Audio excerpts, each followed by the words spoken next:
a esta sesión. Dijimos, muy buenos días, vamos a dar inicio formal a la sesión de hoy, jueves 11 de febrero del 2021, en esta clase de estrategias de enseñanza y aprendizaje.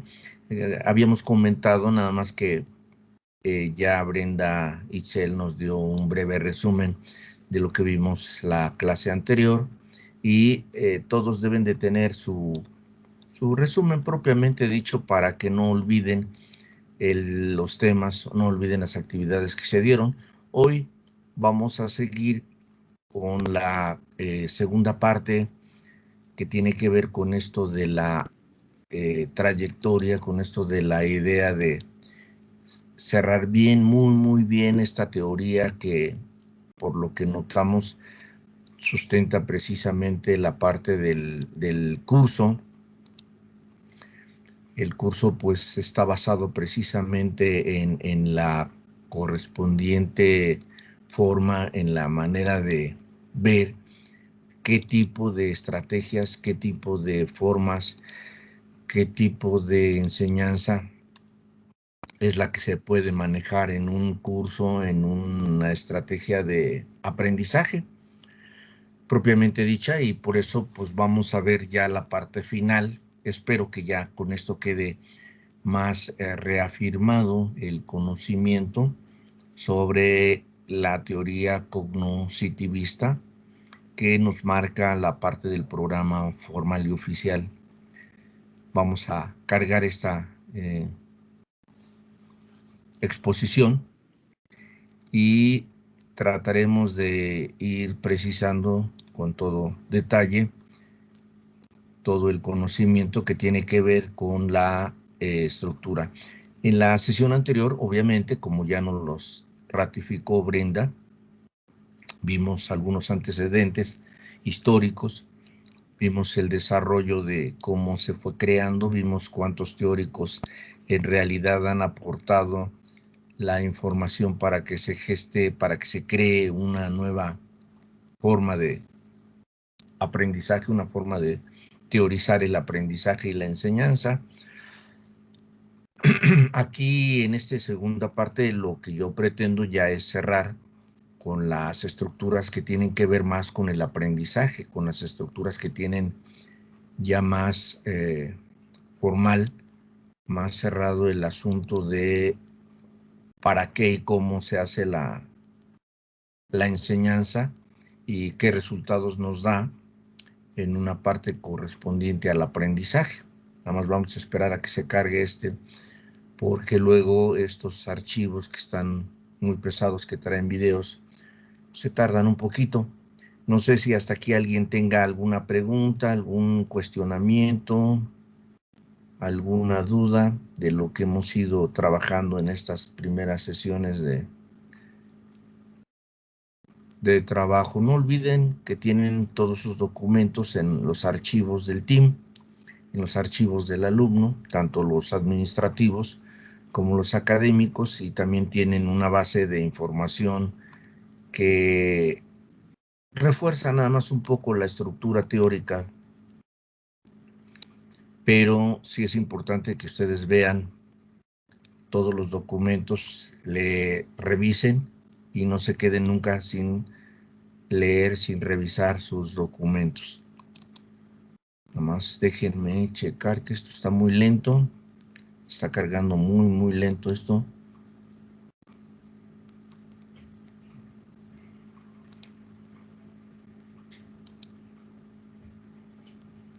Se está tardando mucho esto. ¿Alguien que tenga dudas? No. No hay dudas al respecto del plan, de la actividad.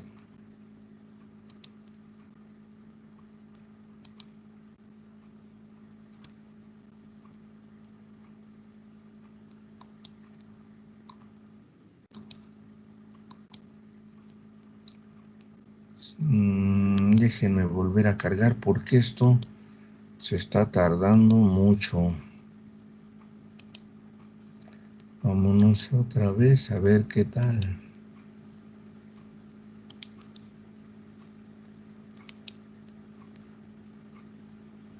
Espero que no se tarde esto porque veo que está muy lento. La plataforma es lenta para cargar la exposición, que tiene bastante información. A veces son muy pesados los asuntos de los videos y de las cosas que colocamos. Entonces, pues tarda un poquito. ¿Preguntas, dudas hasta aquí, colegas?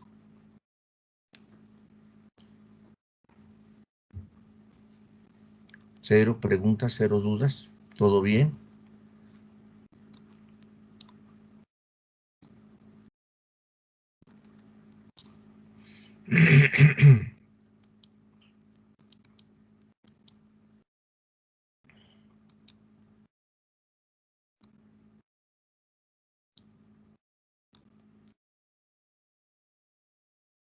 No hay dudas, no hay preguntas.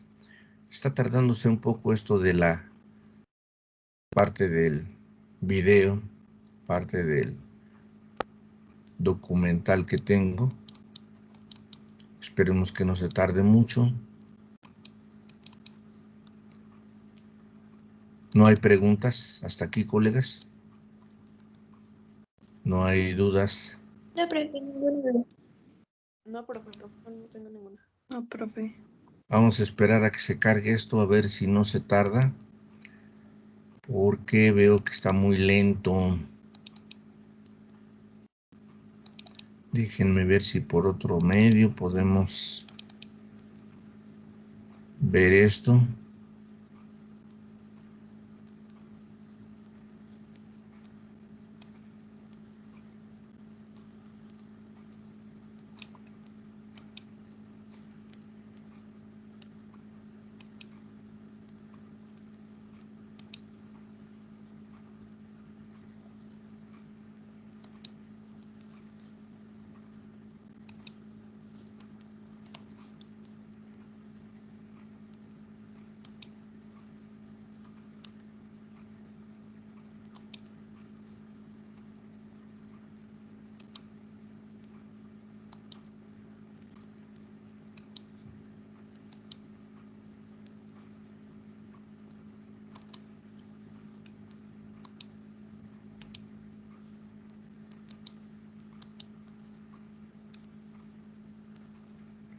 Está lento, lento, lento esto, muy lento.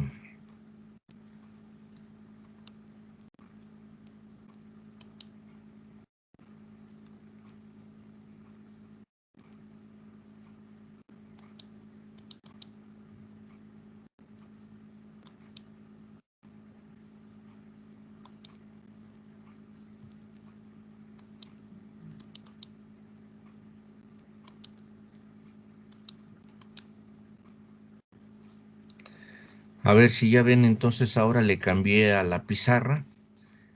A ver, ¿ya lo ven, colegas? Se está como cargando, profe. Es que ahora ya lo puse en pizarra, porque está esto medio lento. Y en la pizarra ya debe de estar más, más rápido. Ya, profe, acabo de abrir la presentación. Ya, Sí, a profe. eso es a lo que me refiero, en pizarra, nada más lo abrí en pizarra, porque en el otro de exhibición está muy lento. Ya lo ven, ¿verdad? Sí, profe, ya lo podemos ver. Ok, ahí dice cognoscitivismo. Obviamente lo preparé porque esta es una forma de ver allí. Hago una pequeña presentación sobre Piaget, sobre Brunner, sobre Vygotsky, que son algunos de los teóricos que tienen que ver con esta idea. Muy bien, pero veamos ahora sí en esto de del cognoscitivismo, y tenemos que son que a partir más o menos de los años 70, el punto central de la psicología comenzó a cambiar. Ya habíamos comentado, de una orientación conductista a una orientación cognitiva. Si recuerdan, ya lo vimos un poquito, y todo se centró en estudios que tenían que ver con actividades mentales, con actividades que tenían que ver con conceptos del conocimiento básico, como eran la percepción, el pensamiento, la representación del pensamiento, el conocimiento, la memoria, entre otros argumentos. ¿Sí está bien esta parte? ¿Les queda claro? ¿Colegas? Sí, profe. Sí. Profesor. Muy bien, vamos a tratar de a ver que se mueva esto porque ahí va. Como tenemos que ver qué son las aportaciones del cognitivismo hacia la enseñanza, hacia la educación, pues tenemos en esta gráfica una perspectiva que tiene que ver con ese proceso cognitivo de enseñar y de aprender. Obviamente la enseñanza ya vimos que tiene que ver con una serie de procedimientos e instrucciones, cosas que tenemos que trabajar. Y en el otro es el aprendizaje, que es un proceso de elaboración, de construcción que hace el ser humano. Del lado izquierdo ustedes tienen la concepción subyacente, lo que hay debajo en el aprendizaje, cuáles son los aportes teóricos y cuáles son las estrategias pedagógicas que se utilizan. Hacia el lado derecho tenemos el aprendizaje significativo, la resolución de problemas, el cambio de tipo conceptual y obviamente lo que hoy llaman inteligencias múltiples, ¿verdad? En la concepción subyacente del aprendizaje, cuando hablamos del aprendizaje significativo, tenemos que hablar de aprender de manera significativa, de comprender las cosas. ¿Para qué? Para que solucionar los problemas nos enseñe a aprender cómo se adquieren ciertas habilidades que nos ayudan a resolver situaciones que desconocemos. ¿Cuáles son los cambios? Pues el ajuste teórico y la evidencia empírica. Ahora, ¿qué resultados nos da la inteligencia? Pues que cada inteligencia tiene una forma muy diferente de aprender. ¿Cuáles son los aportes teóricos que tiene esta teoría? Pues unas son las condiciones para el aprendizaje significativo, que son la significatividad, la lógica, la psicología, la motivación, la emoción, el aprendizaje, etcétera, etcétera. ¿Qué problemas soluciona? Pues todos los que tienen que ver con el conocimiento. ¿Cuáles son los cambios conceptuales en esto? Pues las teorías que están implícitas y que son resistentes a la intervención pedagógica. ¿Qué tiene que ver el resultado de las inteligencias? Pues que existen 8 tipos diferentes de inteligencia. Esto es por Gardner. La lingüística, la lógica matemática, la espacial, la psicomotora, la musical, la naturalista, la intrapersonal, la interpersonal. Y la estrategia pedagógica en el aprendizaje significativo es rescatar conocimientos previos, motivar la participación, utilizar mapas conceptuales. ¿Y qué solucionamos? Pues problemas de la vida cotidiana, problemas de solución de problemas educativos, mecánicas de solución, bajo qué conceptos o qué cambios conceptuales tenemos, pues el conflicto cognitivo que el docente maneja y los debates grupales que se hacen en la enseñanza. ¿Cuál es el resultado de la inteligencia múltiple? La adaptación de los contenidos y algunos procesos que tienen que ver con la narrativa, la lógica matemática, la estética, la cuestión experimental. Ahora, ¿qué otras aportaciones tenemos? Yo puse del lado izquierdo esta idea de ver a los teóricos Piaget, Oswald, Brunner, Vygotsky, y el paradigma, obviamente, es un paradigma general que tiene su origen en quitar esa visión conductista y enfocarse al estudio de lo que era la representación mental de cualquier sujeto. Esto tenía que ver con el entorno físico y social, si recuerdan lo que Vygotsky hizo, pues tiene que ver con la cuestión social. ¿Quiénes son los representantes más importantes? No son los únicos, aclaro. Pues Piaget, Ausubel, Brunel, Vygotsky, entre otros más, ¿verdad? Son los que inician esta teoría. ¿En qué se fundamentan la mayor parte de ellos? En el estudio de las dimensiones de lo que se llama conocimiento.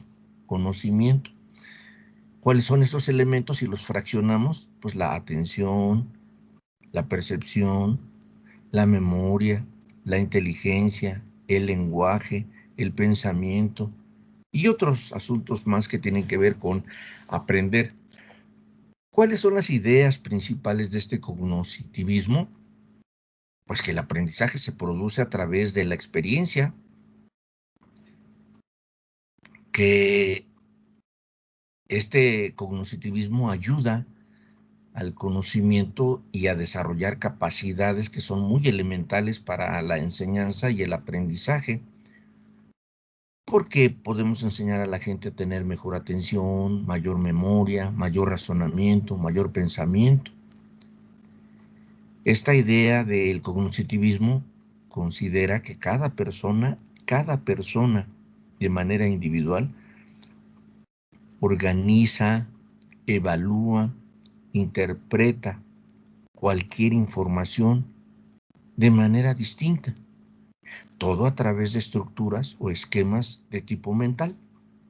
Pero esto depende de la interacción con la realidad, nunca separados de un mundo real. Eso lo dicen estos 4 autores. Y todo es estimular las estrategias de aprendizaje que el alumno debe tener. Entonces nosotros como psicólogos tenemos que despertar esa idea de ver al alumno como un sujeto que puede captar, que puede aprender. ¿Cuál es la concepción que se toma del alumno en esta teoría?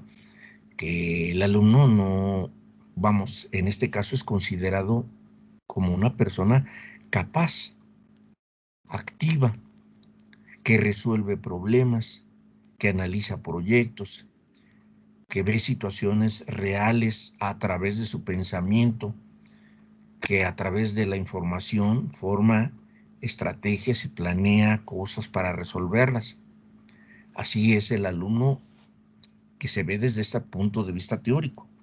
Ahora, ¿qué concepción del profesor, del docente, del instructor tiene esta teoría?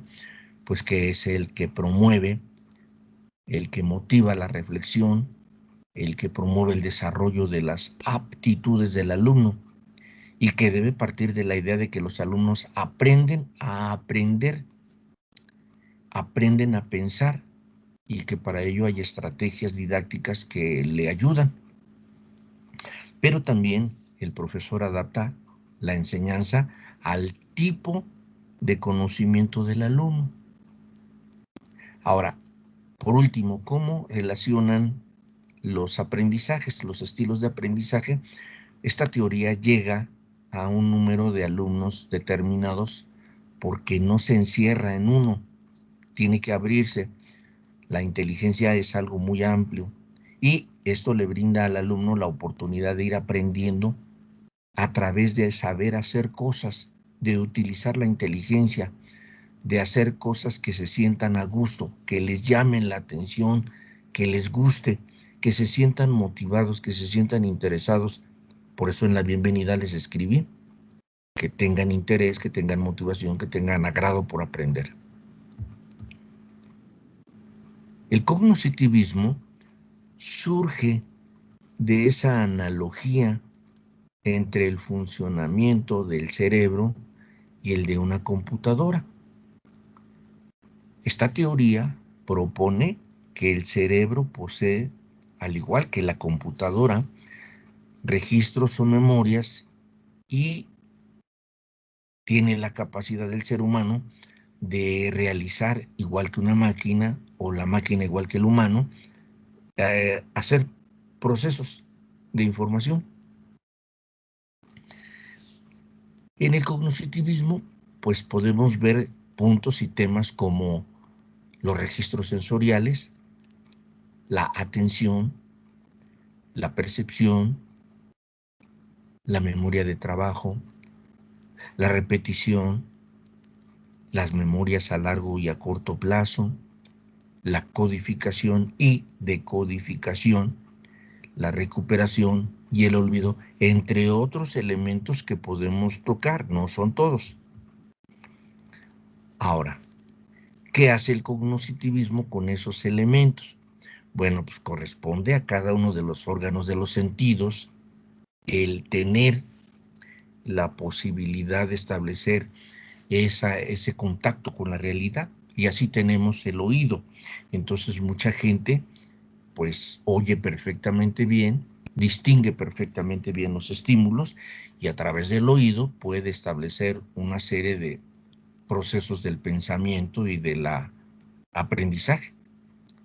Los ojos o la vista nos permite analizar todo lo que alrededor tenemos.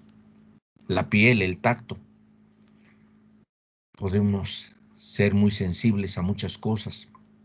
El gusto, los sabores, el olfato, los olores y la sinestesia, que se escribía con Q hace muchos años, kinestesia, kiné, movimiento, cuerpo. Y entonces todas estas estructuras tienen que ver con el aprendizaje. Ustedes como psicólogos deben de ver que esto es precisamente una parte muy importante del aprendizaje. ¿Vamos bien, colegas? ¿No hay duda? ¿Hasta aquí? No, profe. Ok. Vamos No, a ver todo. entonces cada uno de ellos. La atención es el primer elemento consciente del modelo cognitivista. Si los seres humanos prestan atención, si tienen la atención bien desarrollada, pues se va a dar un buen proceso de enseñanza y por lo tanto un buen elemento del aprendizaje. Pero si no tenemos atención, pues vamos a perder muchos elementos que nos van a dar aprendizaje. Por eso la atención nos permite orientar el estímulo.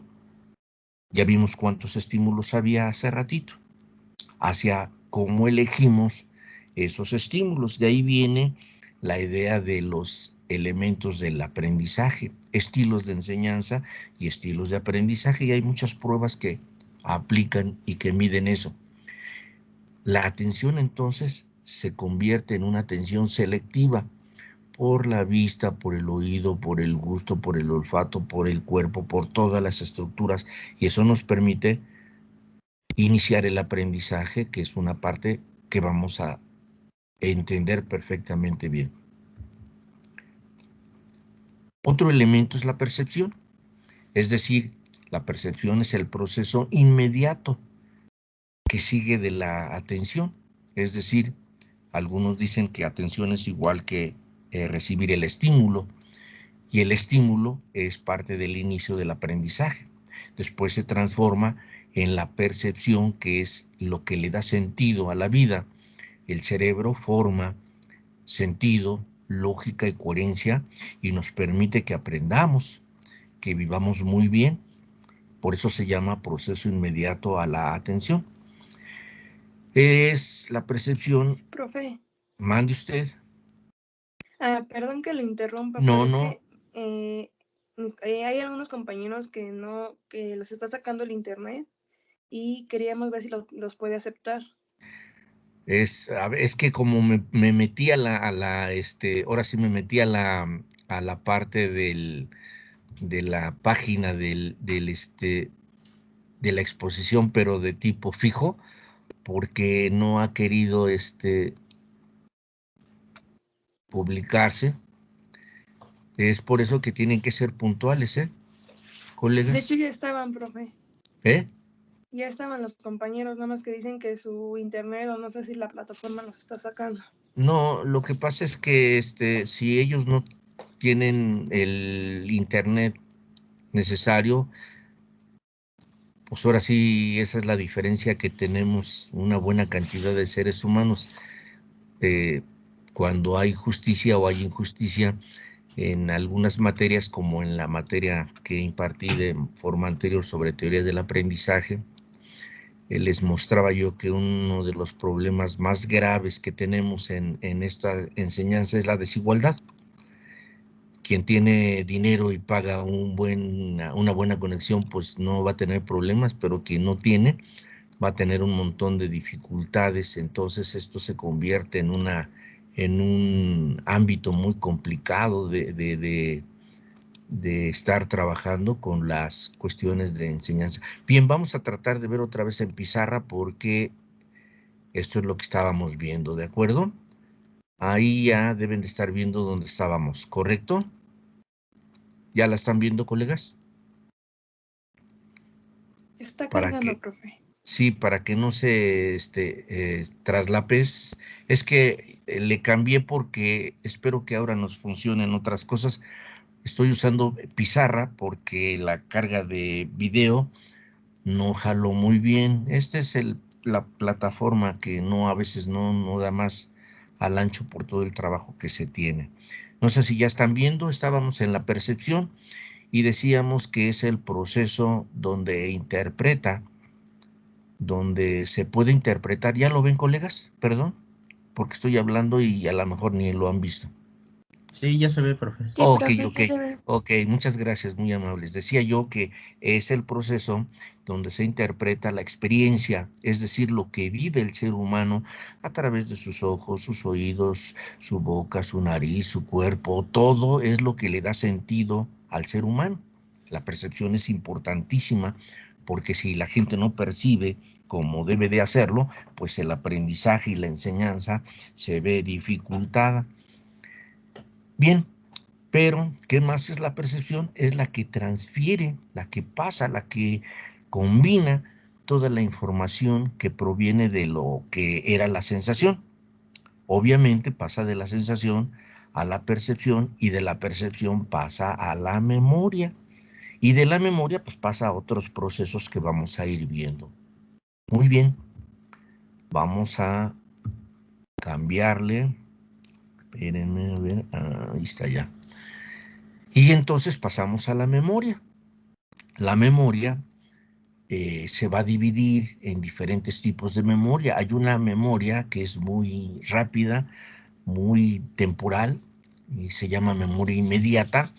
La información entra y sale muy rápida, tiene que ver con los reflejos en el ser humano. Luego hay una memoria más mediana, que es la memoria a mediano plazo, donde ya se retienen un poquito de información. Y luego está la memoria a largo plazo, que inclusive puede ser tomada con la función inclusive hereditaria, ¿eh? ¿Por qué? Pues porque no se olvidan de ciertas cosas. La memoria puede ser temporal, porque puede tener limitaciones en la capacidad. Hay gente que pierde muy fácil la información porque no entrena, no se capacita para retener y para almacenar la información. Y hay otras personas que son muy buenas para memorizar. Entonces esto dependerá de la capacidad del sujeto, su edad, su desarrollo, su madurez. Y la memoria es uno de los principales elementos del aprendizaje. Si la gente no memoriza, muy difícil vamos a aprender. Bien. Tenemos, por ejemplo, en la memoria de trabajo, en adultos, los seres humanos adultos pueden almacenar de 5 a 9 elementos de información, palabras, números, etcétera. Por ejemplo, si yo les doy un teléfono y les digo que lo memoricen, pues más o menos son 10 dígitos. Yo les digo 722-289-4822 y ya lo debieron haber memorizado, ¿de acuerdo? ¿Alguien me lo puede repetir? Colegas, el teléfono que les di, ¿quién lo memorizó? Van a ver Profe, que yo me tardé un año en memorizarme el mío, profe. ¿Eh? Yo me tardé un año. Se Es como ya, escuchó dicen que borroso, ya la no tecnología escuché. nos hace todo, pues por ejemplo, pues ya guardamos nuestro número y todo, ¿no? Y eso es Sí, como sí, que sí. algo que ha tenido mala, como una parte mala o desventaja de la tecnología, ¿no? Sí, claro, la tecnología nos pone en graves problemas, ¿eh? De hecho, todos los adultos tienen que entrenar y en la prueba de Weiss, la prueba Wechsler para adultos, hay un subtest que se llama subtest de memoria y se les dicen números. No sé si ya vieron ustedes psicometría o ya vieron la prueba de Weiss. Cuando se le dicen al sujeto números, se le dice primero números de manera positiva y luego se le dice de manera inversa, y el sujeto que más inteligencia tiene logra retener 9 dígitos. El que menos, pues obviamente son 0 dígitos. Y eso tiene que ver con la inteligencia. Por eso hablábamos hace rato de las inteligencias, porque la memoria tiene que ver con la forma de que aprende un ser humano. Y entonces hay que entrenar a retener números. Y la mayor parte de gente que tiene capacidad intelectual debe retener 9 dígitos, aprenderse 9 dígitos o 9 palabras diferentes. Y esto se le conoce como memoria de trabajo porque ahí se realizan las famosas operaciones matemáticas o aritméticas. Tenemos que hacer mucha atención en pocos segundos, almacenarla, manipularla y transformarla en resultados positivos en el aprendizaje. ¿Vamos bien, colegas? Tenemos el proceso de repetición. La repetición es un proceso de volver a tomar cierta información, sea en voz alta o no, ¿verdad? Mentalmente, por ejemplo, una y otra vez, una y otra vez. Por ejemplo, la gente es más fácil que repita canciones que le gusten, melodías que le agraden. Hace rato hablaban de que algunos no retienen ni su teléfono, pues es porque no les agrada, dicen algunos, porque es más fácil verlo en la pantalla y pues ya nada más picarle y se acabó, ¿para qué me lo aprendo? Dice la gente. Tienen su agenda, pues ya la tienen ahí registrada. Pero la repetición en el aprendizaje tiene que ver mucho con la forma de retener y la forma de retroalimentar la información. Bien, luego tenemos la memoria a largo plazo. Hace rato les decía que esta memoria nos ayuda mucho, inclusive a los seres humanos, por la cuestión hereditaria, pero ahorita lo explicamos. La memoria a largo plazo es la que nos permite almacenar información de manera permanente. Es ilimitada la información, ¿eh? Un ser humano puede tener cantidad de información sin límites. Esto tiene que ver con la cuestión de la memoria semántica, es decir, hay dos palabras que los psicólogos deben aprender, que es la semántica y la semiótica. La semántica tiene que ver con el significado de las palabras, los elementos, los hechos, los conceptos, que pueden generalizarse, que pueden crear reglas, estrategias, problemas, habilidades. Esa es la semántica. Cuando usamos palabras como psicosis, esquizofrenia, obsesión, compulsión, etcétera, etcétera, son palabras que tenemos que aprender. Esa es semántica. Y la otra es alguien está abriendo su micrófono, que tiene un niño, hermanito. No es de esa, es escritor.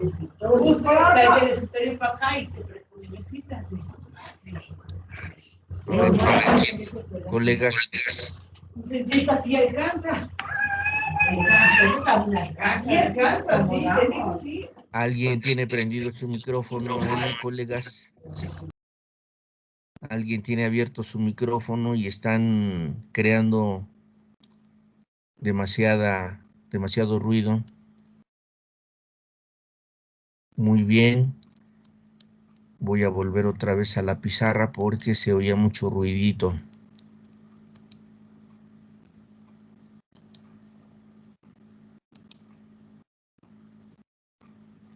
Bien, les decía yo entonces que pues parte de esta memoria semántica tiene que ver con esos hechos, con esos conceptos, con esas palabras, con esos significados. Sí están viendo todos, ¿verdad? Ahí ya su pantalla. Sí, profe. Sí, profe, ya Sí. se ve. Muy bien.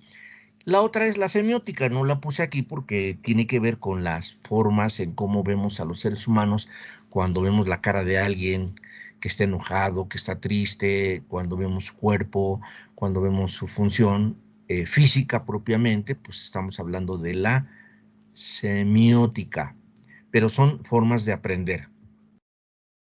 Bien, luego viene la codificación y la decodificación.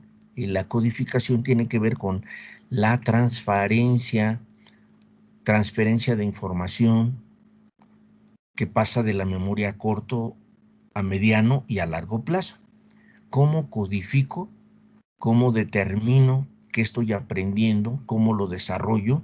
Y ahí el estudiante precisamente juega un papel muy activo. Cómo codifica lo que le enseñamos y luego cómo lo decodifica, cómo lo logró aprender.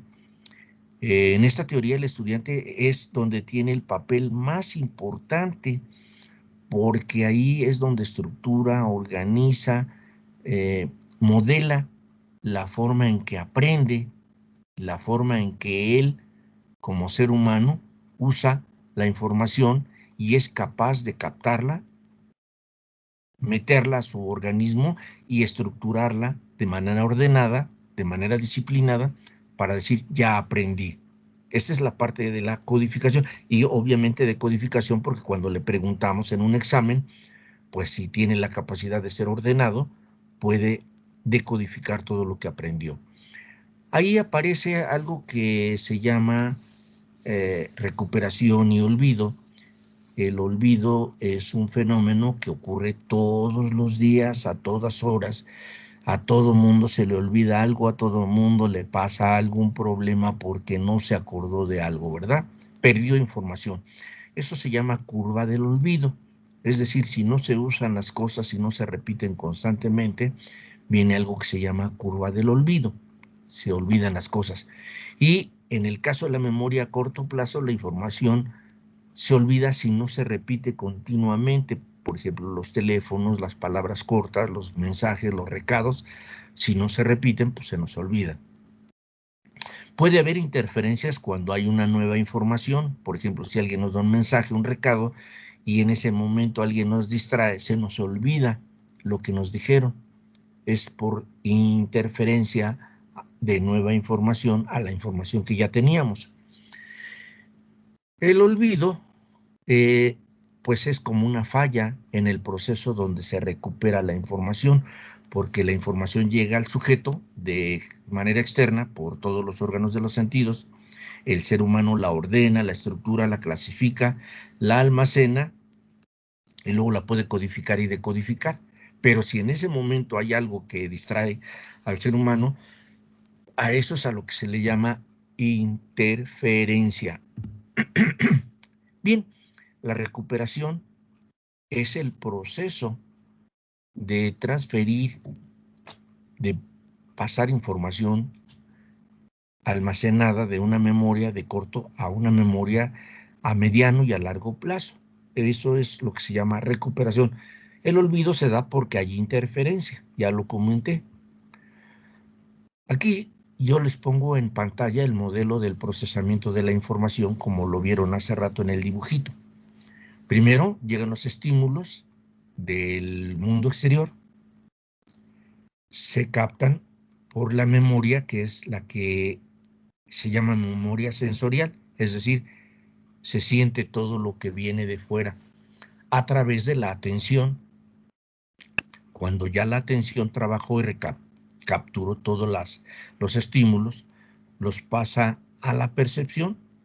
La percepción los organiza y los pasa a la memoria, ya sea a corto, a mediano o a largo plazo. Y ya en ese juego de la memoria puede aparecer el olvido, porque puede haber interrupción, puede haber recuperación o puede haber desvanecimiento de la información. Y entonces ya la información que entró al ser humano se repite, se codifica, se decodifica, se recupera, no se recupera, se retiene, no se retiene, se aprende, no se aprende, y ese es parte de un proceso de información. Así, el ser humano establece un proceso de aprendizaje inicial. Muy bien, vamos a tratar de ver si a través de esta pantalla podemos ver unos pequeños videos, a ver si los logran ver.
Voy a pasarles otro video, nada más que creo que se salió, ¿verdad? Ahí va. Déjenme ver otra vez. Ahí va, otra vez.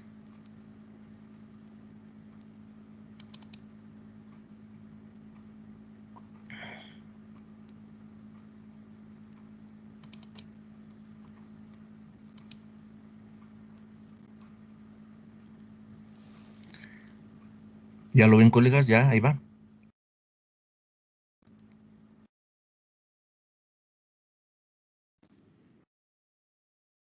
Sí, ya se ve su pantalla. Sí, profe.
Muy bien. Pues esa sería la información que tenía yo preparada para todos ustedes, colegas.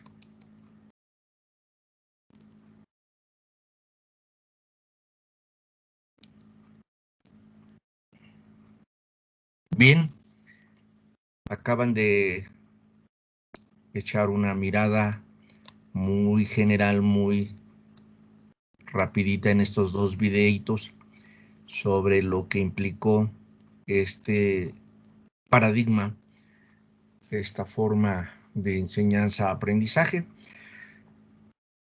Con esta unidad, con esta temática se cerraría todo lo que va implícito al paradigma cognitivo y sus aportaciones a la parte educativa. ¿Hasta aquí tienen alguna pregunta, colegas? ¿Algo que quede en duda? No, profe. ¿Preguntas, colegas? ¿Preguntas, dudas?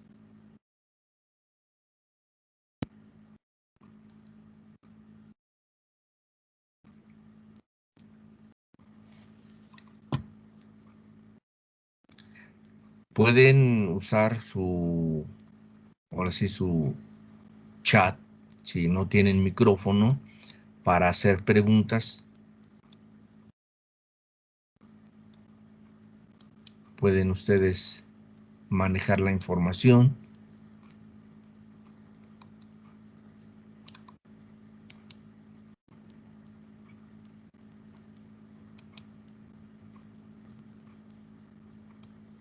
algo que no haya quedado claro, algo que haya quedado pendiente.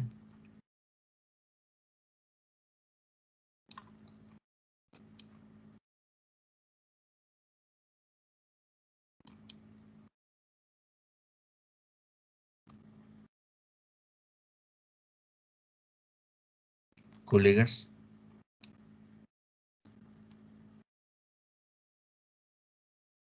No, profe. Bueno, nada más nos va a subir la presentación a los archivos.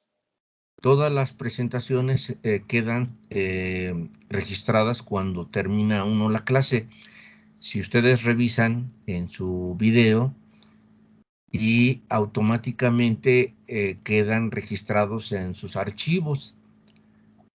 No se les olvide que estos sistemas, como esta base, esta plataforma, lo que hace es que cuando iniciamos las clases, que nunca se nos debe olvidar grabar la sesión. Si alguien ve que no se está grabando, necesita informar y decir, hay que grabar. Se graba la sesión, queda todo grabado y automáticamente las exposiciones quedan a la disposición del alumno. Nada más que no se les olvide que la grabación de estos sistemas dura nada más un determinado tiempo. Si no la usan, si no la bajan a sus computadoras o a sus teléfonos, pues la información se pierde, ya no se puede rescatar y lo grabado pues ya no, si no lo guardaron, pues ya no puede, ahora sí ya no puede volverse a reproducir, pero para eso está los archivos que cada uno de ustedes tiene, va acumulando la información de cada uno de los temas, independientemente de lo que ustedes lean como alumnos. Por eso era la idea de saber qué es el cognoscitivismo, porque la parte esencial, la parte fundamental es el alumno, no el maestro. En estas teorías modernas, el alumno pasa a ser una parte importantísima en la enseñanza y en el aprendizaje. De hecho, uno de los puntos importantes de estas teorías es que el alumno es quien tiene que aportar, el que tiene que colaborar, el que tiene que hacer más por aprender que lo que puede hacer el maestro. El maestro solamente les dice más o menos qué es lo que deben aprender, pero es el alumno el que lleva a la práctica, al ejercicio, y que obviamente se va a enfrentar a los problemas reales. Es decir, cada uno de ustedes en su casa, en su comunidad, aunque estamos limitados, se enfrenta a una serie de dificultades, a una serie de problemas escolares, educativos, familiares, individuales, etcétera, etcétera. Y la pregunta es, ¿cómo los solucionan? La diferencia entre una persona que no estudia psicología y la que sí estudia es muy grande. Si una persona que no estudia tiene problemas, dice, no, pues yo voy, por ejemplo, a hacerme una limpia y me voy a hacer una limpia de gallina negra o una limpia de huevo de pípila pintado, ¿no? O me voy a hacer una limpia con plantas, o voy a leer cartas, o voy a leer el tarot, o que me lean el café, o que me lean la mano. Y así piensa cualquier ser humano que no ha estudiado y que tiene la creencia equivocada de que así se pueden solucionar sus problemas.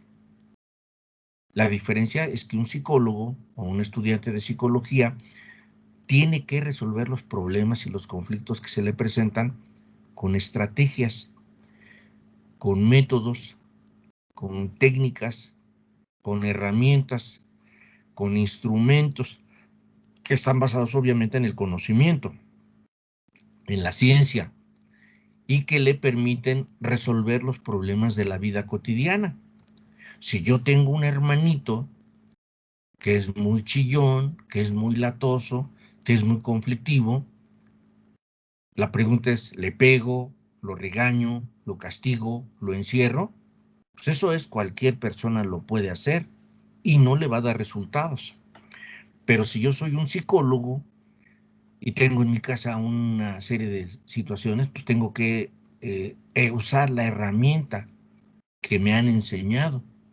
Y entonces para eso estoy aprendiendo ahorita a modificar las conductas. Si tengo un papá, una mamá que me dan una serie de dificultades, que no entienden lo que estoy haciendo, tengo que hacer un plan, un programa, una estrategia que me permita modificar la conducta.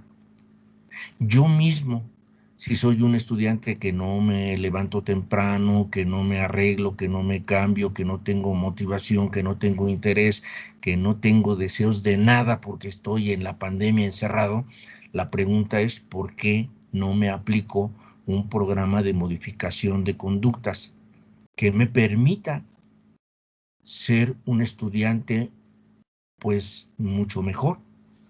Si no un modelo de estudiante, sí un estudiante que tenga la posibilidad de demostrar y de decir que es capaz de resolver lo que se le está presentando de manera cotidiana.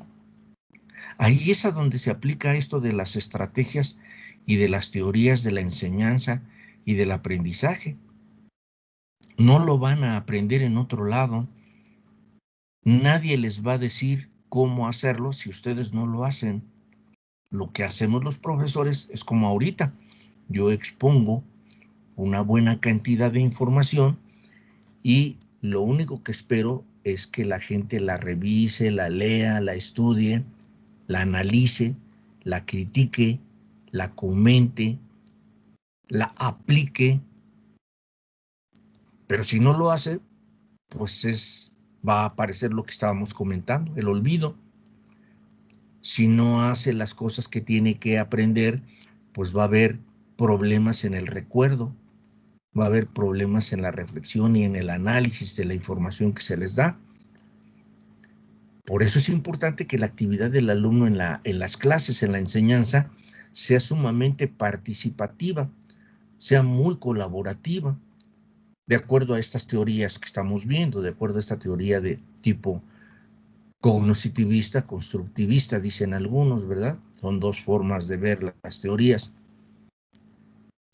Pero si el alumno solamente se sienta a su monitor a escuchar y no hace nada, pues no va a aprender nada. Si el alumno desde que se levanta no revisa, no analiza, no checa su información y después de las sesiones de clase no hace un análisis de lo que aprendió, pues va a ser muy difícil que esa información le sea útil. Y obviamente su vida pues, va a ser siempre problemática, va a ser caótica. Por eso las gentes dicen, es que tengo muchos problemas. Pues sí, los problemas tienen soluciones. Los problemas no se solucionan solos. Los problemas los solucionamos los seres humanos que estamos formados para atender estas dificultades. La pregunta es, ¿quién nos enseña? Pues estas teorías. ¿Quién nos dice cómo resolverlas? Pues estos autores. ¿Cómo nos dicen? Pues así como lo dijeron ellos, nada más la diferencia es que nosotros tenemos que llevarlo a cabo. Tenemos que experimentarlo. Tenemos que comprobarlo. Yo como estudiante debo de leer a Piaget, ejemplo, y ver que Piaget decía que a cierta edad los seres humanos hacen esto, esto, esto, esto y esto. Ah, bueno, pues entonces ya lo leí, ya lo estudié, ya me lo aprendí. Ahora voy a ver si es cierto que un ser humano hace eso. Ah, dice que los niños aprenden a tal edad y que aprenden de tal y tal forma. Ah, bueno, voy a tomar ese modelo y voy a ver si es cierto. Ah, dice que los seres humanos pasan por diferentes etapas y que al llegar a una etapa ya se acabó el desarrollo de los seres humanos. Voy a ver si es cierto. Pero si yo estudiante nada más me dedico a escuchar y no compruebo lo que me dicen, no leo lo que me indicaron, no experimento las cosas que debo de experimentar, pues el problema es grave. no voy a aprender nada. Y menos en estas circunstancias en las que estamos ahorita, es decir, nos metieron un virus nos metió a estar encerrados y hoy la enseñanza es así, a distancia. Y yo siempre les he comentado a mis grupos anteriormente y lo comento ahorita con ustedes, ¿quién me asegura a mí como profesor que todos los alumnos realmente están bien conectados, que están atendiendo, que todos los alumnos tienen un buen lugar, una buena computadora, que todos los alumnos están sentados en su escritorio y que tienen todos los elementos a la mano para estarse apoyando? ¿Quién me lo asegura? Nadie. Yo he hecho la prueba en más de un grupo de indicarle a alguna persona en ese momento, decirle, a ver, fulanito de tal, quiero que prendas tu micrófono, que quiero que prendas tu cámara y que nos expliques todo lo que se vio en la clase. Y de repente, pues el alumno dice, no, maestro, no me haga eso, es que no me he peinado, es que no me he arreglado, es que estoy en pijama, es que estoy en otro lugar que no se puede ver, etcétera, etcétera. Es decir, hay una serie de explicaciones que son muy humanas en esta pandemia. Hace rato comentaba yo la dificultad que tienen muchos estudiantes hoy en día de estar conectados. Ese es un problema grave en el mundo y grave en nuestra universidad. ¿Cuántos estudiantes están tomando clase por teléfono con sus celulares? Que muchos no tienen la capacidad técnica para poder usar micrófono, para poder usar video. ¿Cuántos estudiantes en realidad tienen una muy buena computadora para tener su micrófono, su cámara y su internet para no perderse ni un segundo de las horas clase? Esto es una preocupación para mí como profesor y para mí como ser humano, porque yo no puedo ser tan salvaje para criticar a un alumno que no puede ingresar a la sala porque le cuesta mucho trabajo. Uno de los problemas que tenemos es que cuando las gentes están ingresando a la sala, por un lado no sabemos cuáles son los enlaces que utilizan. Por otro lado, no sabemos qué tipo de instrumentos utilizan. Finalmente, no sabemos cuántos tienen una buena conexión a Internet. Esto lo he comentado en otras clases cuando vi parte de teorías de la enseñanza y el aprendizaje en otro semestre, y les explicaba yo las dificultades que tienen grandes cantidades de población en países como el nuestro, donde hay pueblos donde no llega el Internet, donde no hay una sola manera de conectarse, y los estudiantes se tuvieron que ir a vivir a su pueblo porque la pandemia los obligó a regresarse a sus pueblos. Y resulta que en el pueblo no hay manera de tener conexión, o la luz, la energía eléctrica es un problema.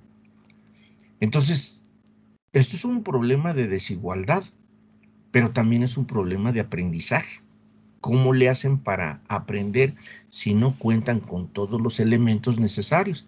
No sé si nos vamos entendiendo, colegas. No nada más es un problema de teoría. Tiene que ver con lo que decía Vygotsky, un contexto. Tiene que ver con lo que decía Piaget, un medio ambiente alrededor de. Tiene que ver con lo que decía Brunner con relación a la significatividad y, por otro lado, a lo que implicaba esa idea de una estructura, un andamiaje, ¿verdad? Dicen los teóricos, un andamiaje donde yo debo de sustentarme. ¿Qué tanto andamiaje tienen cada uno de ustedes para tener aprendizaje al 100%? Y entonces ahí es a donde vienen esas dificultades de aplicar todas las teorías como esta. ¿Hasta aquí tienen alguna duda, colegas?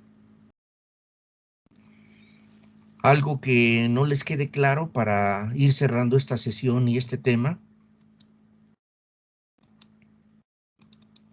Colegas. No, profesor, ninguna duda. No hay No, dudas. bien. Todo quedó sumamente claro. Sí, todo bien, profesor. Bien, pues si no hay dudas ya vamos cerrando la sesión y tenemos la actividad para la próxima clase, que tendríamos que ver los temas que corresponden a la... Ahorita les vuelvo a decir qué tema nos correspondería para la siguiente sesión. Obviamente, para la siguiente sesión ya comenzamos con los autores y comenzaríamos con Piaget. Aportaciones de Piaget a la enseñanza y al aprendizaje. No sé si les queda claro, colegas, qué es lo que tenemos que leer. Para la siguiente sesión, todos los colegas, todos ustedes deben de leer qué aporta Piaget a la enseñanza y al aprendizaje como un investigador, como un teórico de la psicología. ¿Sí les queda claro, colegas, la parte de la próxima sesión? Sí, profesor. Sí, profe. Si alguno de ustedes desea elaborar una presentación, por lo que estaba yo diciendo, es decir, el alumno tiene que ser un partícipe abierto, un colaborador, que curiosamente mencionaba yo en otros grupos, que no sé si fue por la pandemia, no sé, pregunto, pero yo recuerdo que antes de la pandemia, mucho antes, yo inclusive elaboré manuales como un manual de psicometría que tengo en el Psicometría Educativa, donde colaboraron muchos estudiantes, inclusive los anoté yo como colaboradores del material. En otra unidad académica que fue la de elaboración de planes y programas de estudio, colaboraron muchos estudiantes. En otra unidad académica que fue, creo que era teorías del aprendizaje, sí, me parece, colaboraron en elaborar un manual, pero no sé si ahora por la pandemia los estudiantes ya no colaboran, ya no son partícipes, ya no son ayudantes, colaboradores cercanos de los profesores. Yo antes de la pandemia, como profesor investigador de la facultad, seleccionaba estudiantes y les conseguía becas de apoyo a la investigación para que colaboraran en las investigaciones que yo hacía. Ahora pues no tengo investigación y tampoco tengo estudiantes que ayuden. Esto no sé, y aclaro, no sé si es por la pandemia, lo lejano que están y porque no hay cercanía con los profesores, pero parece que no hay mucho interés de parte del estudiante en participar, en colaborar en la enseñanza y en el aprendizaje de las unidades académicas que trabajan. Aquí, en esta unidad académica, yo les invitaría a cada uno de ustedes a que si ya tienen los temarios, ya están los temas, pero sí quiero ver si en realidad ustedes tienen el gusto, el interés, el agrado, la motivación, como decimos, de decir, ¿sabes qué? Yo estoy interesado en, ya por aquí ya alguien me escribió que sí necesita una de esas becas, y claro que sí, voy a hacer todo lo posible porque tengan la posibilidad de ser becados, pero estas becas son porque hay una idea de trabajo, es decir, yo como investigador tengo que hacer un proyecto y en ese proyecto tengo que meter al menos 2 estudiantes. Esos estudiantes tienen que hacer una participación activa con relación al trabajo de lectura, de redacción, de cosas que en investigación se deben hacer. Pero sí voy a intentar hacerlo. Pero en el otro sentido hablaba yo de las unidades académicas como esta, donde el alumno Si quiere participar, si quiere colaborar, puede hacerlo a través de los días. Ya, por ejemplo, les estaba yo mencionando, el próximo tema es Piaget.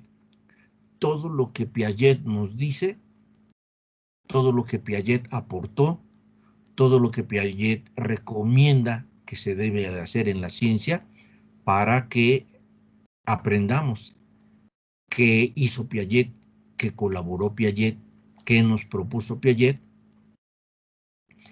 Y entonces, si alguno de ustedes prepara y expone, pues obviamente es a favor de su desarrollo, a favor de su formación, pero lo pueden hacer o no. Esto dependerá de ustedes, ¿de acuerdo? Ya dependerá de cada uno de ustedes. Así que tienen el tema de la próxima sesión, pueden colaborar, pueden participar, elaborando su exposición, haciendo una exposición de lo que tienen y viendo a ver si en realidad su interés, su gusto, su agrado es por aprender, por desarrollar conocimiento que les dé a ustedes la garantía de ser estudiantes de primera calidad. Muy bien, si no hay preguntas sobre el tema, cerramos ya todo lo que era el paradigma cognitivista y sus aportaciones a la educación, ¿de acuerdo? Ya no vamos a ver ese tema y ahora vamos a ver a los autores, a cada uno de los autores que tenemos. Y comenzamos entonces en la siguiente clase, que sería la próxima semana, con Piaget y todas las aportaciones que sean posibles a la educación. Ya si alguno de ustedes quiere exponer, quiere hacer algo, adelante. Nada más me avisan para que yo los considere, ahora sí, dentro del material, ¿sí? Y que podamos de alguna manera considerarlos como participantes de exposición. Porque pues, son puntos extras nada más. No es otra cosa más que lograr ganar más puntos en una carrera que siempre nos indican, siempre nos están marcando así como que, ay, pues es que tenemos que, de alguna forma tenemos que ser calificados, ¿verdad? Tenemos que ser puntuados.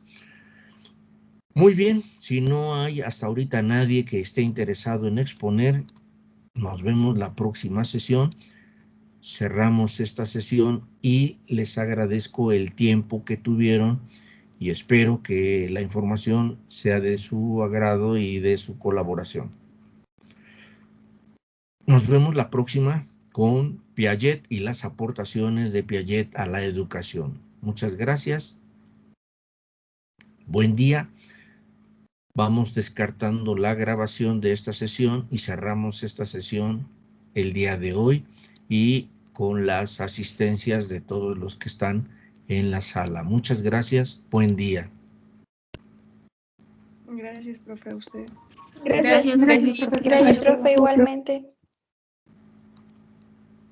Disculpe, profe, ¿me podría agregar al grupo de... Ahora sí, a este grupo, es que no lo tengo activado. ¿Cómo? ¿Tú no estás todavía? ¿Eres de los alumnos que estás? ¿Es Araí? Sí. ¿Quién más? De aparte de ti, Araí. O sea, ¿no te ha metido No lo sé. control escolar? A control escolar sí, pero a Teams no. Es que se supone Araí Durazno Valdés, ¿verdad? Se Sí. supone que control escolar, cuando hacen los trámites, los debe de meter. Y desde luego, si no los mete, pues ya nos dicen a ustedes, ¿no hay nadie más, colegas? Ahorita te incluimos en el grupo, Araí. Muchas Sí, gracias. Al contrario. ¿Alguien más que tenga problemas de registro en el grupo? ¿No? ¿Todo bien? Entonces, pues vamos cerrando la sesión y nuevamente gracias por todo. Vamos cerrando la sesión y ahorita metemos a Araí. Hasta luego, gracias. Hasta luego, gracias.